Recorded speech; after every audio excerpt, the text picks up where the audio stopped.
अगर अब की बार इस लोकसभा चुनाव के अंदर अगर यही सरकार दोबारा आ गई तो आने वाले टाइम में ना संविधान बचेगा, ना वोट की ताकत बचेगी और ना आरक्षण बचेगा। और जब ये चीज नहीं बचेगी तो ना देश बचेगा। इसलिए आओ हम सब मिलकर अपने महापुरुषों के पद चिन्हों पर चलते हुए इकट्ठे होकर, एकजुट होकर अपनी वोट की ताकत से इस सरकार को झुकाकर और इस देश को और संविधान को बचाने का काम करें, ताकि ये प्राइवेटाइजेशन रुके, ये नीलामी रुके और बहुसंख्य समाज को आरक्षण का लाभ मिले, वो अपने को और देश को मजबूत कर सके। आपने 10 साल के अंदर कितना विकास किया उस पर आप वोट मांगिए ना। आप मंगलसूत्र की बात कर कर लोगों के माइंड को वाश करना चाहते हो, ये लोग समझ चुके हैं। माननीय प्रधानमंत्री जी, अब आप जो इस समय वर्तमान के अंदर जो लोगों को एक जहर घोलने का काम कर रहे हो, भाईचारा खत्म करने का काम कर रहे हो, जो आपके राज के अंदर 10% लोगों के पास 75% कैसे उनके पास संपत्ति देश की पहुंच गई, इसका जवाब हमें चाहिए। कैसे ईवीएम के द्वारा हमारी वोट की ताकत खत्म हो रही है, कैसे आज संविधान को जो 400 सीटों की आप बात कर रहे हो, उस 400 सीटों पर आपके ही कर्नाटक के हेगड़े जी सांसद जी कहते हैं कि अब की बार 400 सीटें हमें दीजिए, हम आरक्षण को बदल देंगे। या तो ये प्राइवेटाइजेशन और नीलामी को बंद किया जाए, और ये अगर बंद नहीं होता है तो जो इस समय जो दूसरे चरण की लोकसभा की वोटिंग जो 26 अप्रैल को होने जा रही है, मैं अपने देश के सभी बहुसंख्य समाज के लोगों को आह्वान करना चाहता हूं कि आप इस मुद्दे को सोशल मीडिया पर उठाइए, क्योंकि जो गोदी मीडिया है वो नहीं उठाएगी, वो हजारों में है और हम 100 करोड़ से भी ज़्यादा हैं। अगर 100 करोड़ लोग इस मुद्दे को, अपने हक अधिकार की बात को अगर मोबाइल और यूट्यूब चैनल के माध्यम से अगर इस देश के आखिरी व्यक्ति तक पहुंचाओगे तो कहीं ना कहीं इस लोकसभा चुनाव के अंदर हम लोग अपने मैसेज को इस सरकार तक पहुंचाएंगे। और अगर फिर भी नहीं मानती है तो हमारे पास बाबा साहब ने एक बहुत बड़ा हथियार दिया लोकतंत्र के अंदर, वोट की ताकत। ये वोट की ताकत ही हमारे पास है जिससे हम सत्ता में भी आ सकते हैं और जिसको चाहे सत्ता से उखाड़ फेंक सकते हैं। और आज वर्तमान में जो सरकार बैठी हुई है ये लगातार हिंदू मुसलमान के नाम पर जहर घोल रही है। कहीं ना कहीं अब विकास की बातें बिल्कुल इस चुनाव में खत्म हो चुकी है, मंगलसूत्र तक बात आ चुकी है। अरे जिस मणिपुर में महिलाओं के साथ अत्याचार हो रहा है वहां पर देश के प्रधानमंत्री बात नहीं करते, राजस्थान में महिलाओं के साथ अत्याचार हो रहा है, उत्तर प्रदेश में हो रहा है, तमाम विपक्ष के ऊपर ईडी सीबीआई के मुकदमे झूठे लगाकर उनको जेल में डालने का काम किया जा रहा, इस पर बात नहीं कर रहे। देखिए 14 में जब ये सरकार आई थी तो इसने कहा था मैं देश नहीं बिकने दूंगा, लेकिन 14 से 24 के अंदर जिन सरकारी उपक्रमों के अंदर देश के 90% बहुसंख्य समाज के लोगों को सरकारी नौकरी और जिन सरकारी बैंकों के माध्यम से बहुसंख्य समाज के जो 90% लोग हैं वो सरकारी बैंक से कम इंटरेस्ट पर और लोन लेकर अपने लघु उद्योग, स्वरोजगार योजनाएं, फैक्ट्री, अपना बिजनेस कर अपने को, देश को मजबूत करने का काम कर रहे थे। लेकिन 14 से लेकर और आज 24 आ गई है, 24 के अंदर लगातार अपने कुछ दोस्त उद्योगपतियों को, इस देश की लाभ में चल रही कंपनियों को औने पौने दाम में बेचकर उसके पीछे एक ही मंशा, इनकी सीधी सी मंशा यही है कि ये मन्नूवादी सरकार ये चाहती है जो बाबा साहब के संविधान ने जो आरक्षण दिया और जो मंडल आयोग की सिफारिश 93 में लागू होकर 27% ओबीसी को आरक्षण मिला और उसको मिलने के बाद लगातार डॉक्टर, इंजीनियर, आईपीएस और राजनीति में 90% बहुसंख्य समाज जो देश के मूल निवासी हैं वो बड़े बड़े पदों पर पहुंच रहे हैं। तो ये मन्नूवादी सरकार इसीलिए देश की लाभ में चल रही कंपनियों को भी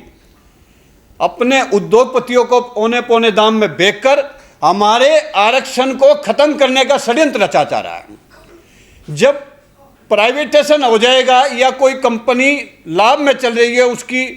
नीलामी हो जाएगी तो ऑटोमेटिक SC ST और OBC का उसके अंदर आरक्षण की व्यवस्था खत्म हो जाएगी।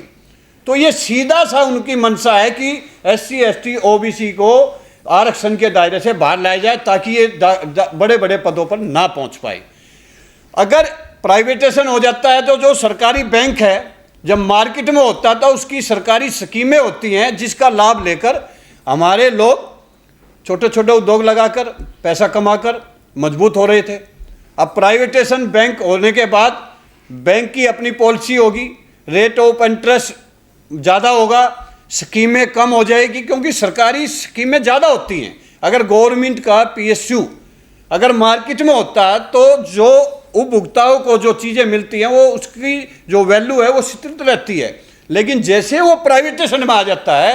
तो वो फिर जिस उद्योगपति के अंडर आता है वो अपने हिसाब से मार्केट में उसको लाता है और उसके हिसाब से ही वो चलाता है। तो सीधा सा मेरा ये कहने का मतलब है कि ये प्राइवेटाइजेशन सीधा सा है आरक्षण व्यवस्था को ख़त्म करना और बहुसंख्य समाज के लोगों जो बैंकों से लोन लेकर कम इंटरेस्ट पर जो अपने उद्योग चला रहे हैं, स्वरोजगार योजनाएं चला रहे हैं, मजबूत हो रहे हैं, उनको रोकने का एक षड्यंत्र है। सरकार पहले क्या होता था, जो सिक कंपनीज होती थी जो घाटे में चलती थी उसकी नीलामी या उसका प्राइवेटाइजेशन किया जाता था ताकि वो लाभ में आ जाए। लेकिन आज वर्तमान में 14 से लेकर अब तक चाहे वो बेल ले लो, चाहे गेल ले लो, चाहे वो NMDC ले लो, चाहे BPCL ले लो, MMTCL ले लो, और इतनी अनेकों कंपनियां हैं जो लाभ में चल रही हैं। लेकिन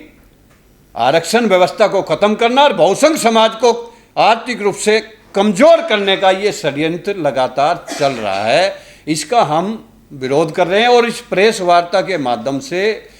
हम ये चाहते हैं कि इस वर्तमान में जो मन्नूवादी सरकार बैठी है, आप कांग्रेस की बात करते हो, आप लालू मुलायम परिवार की बात करते हो, क्या परिवारवाद से देश का भला हो जाएगा? क्या परिवार बोलने से देश का भला हो जाएगा, देश का विकास हो जाएगा? नहीं होगा।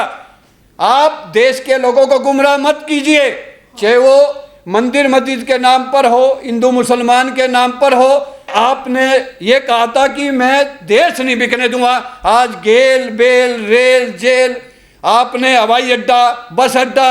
लाल किला, कुतुब मीनार, कोई ऐसी चीज नहीं जिसको आपने अपने दोस्त उद्योगपतियों को नहीं दिया हो। तो क्या हम आपसे पूछना चाहते हैं कि हम आपको क्यों वोट दें इस चुनाव के अंदर? हम आपसे ये कहना चाहते हैं कि आरक्षण व्यवस्था जो बाबा साहब ने संविधान में दी है, जो हमारी सरकारी जो कंपनियां, जो उपक्रम जो चल रहे हैं आज़ादी से लेकर अब तक, उसको प्राइवेटाइजेशन रोका जाए, उसकी नीलामी रोकी जाए।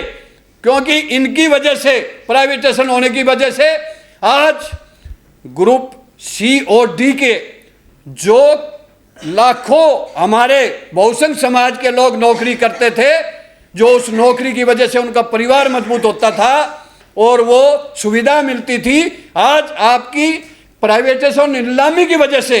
और आपके वो उद्योगपति जिन्होंने इसको खरीदा है, जिसका प्राइवेटाइजेशन हुआ, आज वहां पर कॉन्ट्रैक्ट बेस पर हमारे लोगों को रखकर उनको बंधुआ मजदूर बनाने का षड्यंत्र रचा जा रहा है। ये चीज बहुसंख्य समाज के लोग अब बर्दाश्त नहीं करेंगे।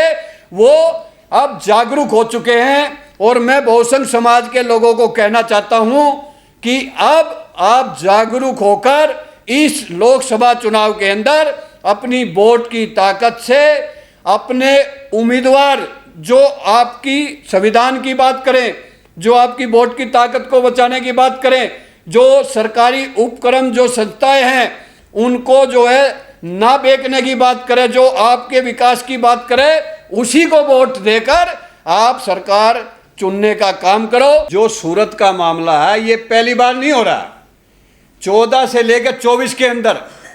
चाहे वो ED CBI का इस्तेमाल कर कर मध्य प्रदेश की सरकार को, गोवा की सरकार को, महाराष्ट्र की सरकार को, अनेकों सरकारों को घेर कर